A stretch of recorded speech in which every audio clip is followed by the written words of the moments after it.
त्यांनी तो निर्णय घेतला, जीआर काढला, तुम्ही समाधानी आहात का की पुन्हा एक नवा आश्वासन? आम्ही तारीख घ्यायला आलो होतो. तारीख आम्हाला भेटलेली आहे.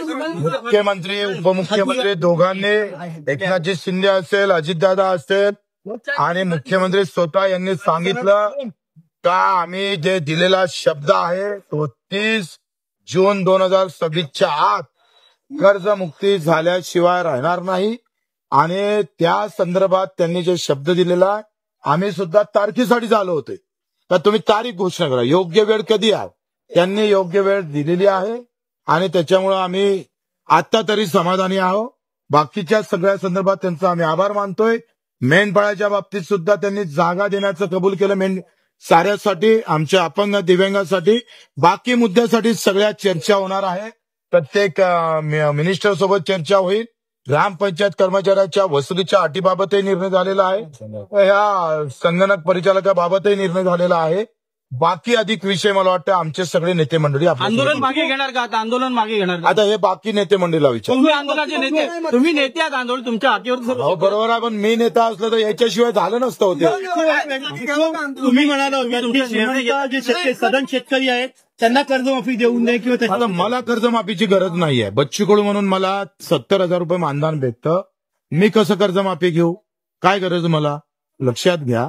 आणि म्हणून मला असं वाटतंय का ज्याला 1-1 लाख रुपयापर्यंत पेन्शन असेल, जे व्यापारी, मोठे व्यापारी असेल, अशा लोकांना कर्जमाफीची गरज तर नाहीच आहे.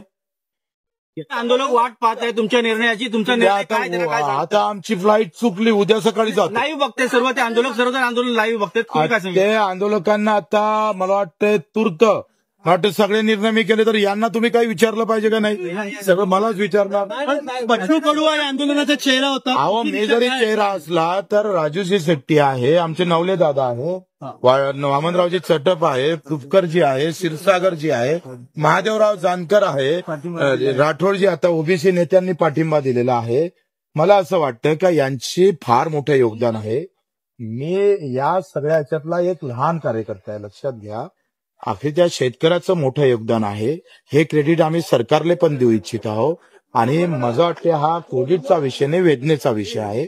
आणि या सगळ्या लोकांनी मोठेपण करून या आंदोलनात सहभागी झाले, हा फार मोठा विषय आहे. लहान 30 जून 2026 के अंदर 7-12 कोरा होगा, ये आश्वासन हमको सीएम साहब ने, डिप्टी सीएम ने दिया. अभी आंदोलन कंडीशन भी रखी है उसकी, वो नहीं मिलेगा, कितने क्षेत्र को मिलेगा? देखो अभी हम काय को आए थे, तारीख के लिए आए. तारीख के लिए हम आए हैं. तारीख हमको मिली है. अभी तक तारीख सरकार नहीं बता दी थी. क्या बोलती थी सरकार? अभी टाइम आने का है. अब टाइम लाया ना हमने, टाइम लाया है. और 30 जून 2026 के अंदर हमारा किसान 7 कर्जा मुक्त होंगे. डिटेल्स अभी तक पार नहीं आई है.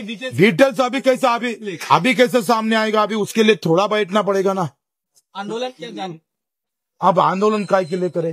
तारीख अगर मिले तो अब आपके लिए आंदोलन करें, कॅमेरामॅन के लिए आंदोलन करें. आंदोलन करणार आहात का? आता मला वाटतं, मला आता त्यांना त्यांच्या तोंडून द्यायचं होतं, तुम्ही मलाच विचारताय. तुम्ही सगळे मिळून आम्ही चर्चा केली. आता आंदोलनाची तूर्त तरी गरज नाही, आम्ही सगळे मिळून ठरवलं आहे. केलं होतं आणि त्यांनी तुम्हाला एक सल्ला दिला होता की हे सरकार गोल गोल फिरवत राहणार आणि गोल गोल फिरवला तर आम्ही एवढे खुळे नाहीये. रोहित दादांचा आम्ही सन्मान करतो. त्यांना आम्हाला परत सहकार्य केलेलं आहे. काँग्रेस पार्टीचं त्यांनी पण पाठिंबा दिला, राष्ट्रवादीनं पाठिंबा दिला आणि त्यांचंही आम्ही खरं सगळ्या लहान मोठ्या भूमिपुत्र संघटना, बळीराजा संघटना, सगळ्या लहान मोठ्या संघटना प्रचंड, ह्याच्यापेक्षा सगळ्या शेतकऱ्यांनी, काल मनोजदादा जरांगे आले होते, आज राठोडजी आले, ओबीसीचे नेते. शेतकरी सगळ्या जाती धर्मात आहे आणि ते एकत्र होऊन लढतात, याचा आनंद आहे. सगळ्यात मोठी प्लस गोष्ट आहे की आम्ही सगळे एकत्र आहोत.